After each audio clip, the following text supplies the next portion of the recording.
সবাইকে স্বাগতম English grammar tense lesson 1 এ। আসুন টেন্সের সংজ্ঞা সম্পর্কে আলোচনা করা যাক। তার আগে আমরা টেন্সের অর্থটা জেনে নিই। টেন্স অর্থ হচ্ছে কাল বা সময়। টেন্স বলতে বর্তমান, অতীত এবং ভবিষ্যৎ কালকে বোঝায়। বর্তমান, অতীতের, ভবিষ্যতের কোনো কাজ বা কোনো ঘটনা ঘটার সময়কে নির্দিষ্ট করার জন্য মূলত টেন্সের ব্যবহার করা হয়। আসুন আমরা কয়েকটা এক্সাম্পল দিয়ে আমরা এটা ক্লিয়ার হয়ে নিই। উদাহরণস্বরূপ আমরা যদি বলি, আমি ভাত খাই, I eat rice. আমি ভাত খেয়েছিলাম, I ate rice. আমি ভাত খাবো, I will eat rice. এখন এখানে ৩ টা এক্সাম্পলের যে সেন্টেন্স গুলা ৩ টাই কিন্তু ডিফারেন্ট।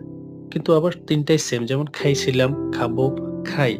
কিন্তু এই যে খেয়েছিলাম, খাবো, খাই, এই যে সময়টা সেটা নিশ্চয়ই অতীত, বর্তমান এবং ভবিষ্যৎকে নির্দিষ্ট করে। এই নির্দিষ্ট করার কাজই হচ্ছে টেন্স। আসুন এবার আমরা প্রকার সম্পর্কে জেনে নিই।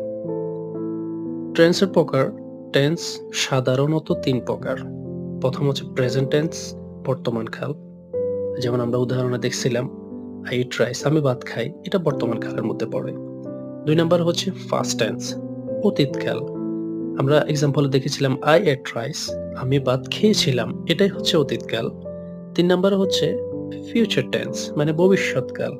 I will eat rice, আমি ভাত খাবো, এটাই হচ্ছে ফিউচার টেন্স। এই ৩ টা প্রকারভেদের আবার আলাদা করে ৪ টা শ্রেণীবিভাগ আছে।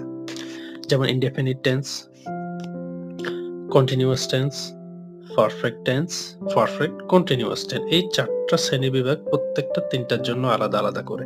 তো আমরা পরবর্তী ভিডিওগুলাতে এগুলা খুব সুন্দর করে আমরা এটার সংজ্ঞা, এটার এক্সাম্পল, এটার স্ট্রাকচার সবকিছু নিয়ে আমরা আলোচনা করব। তো আজকের মতো এখানে বিদায় নিচ্ছি।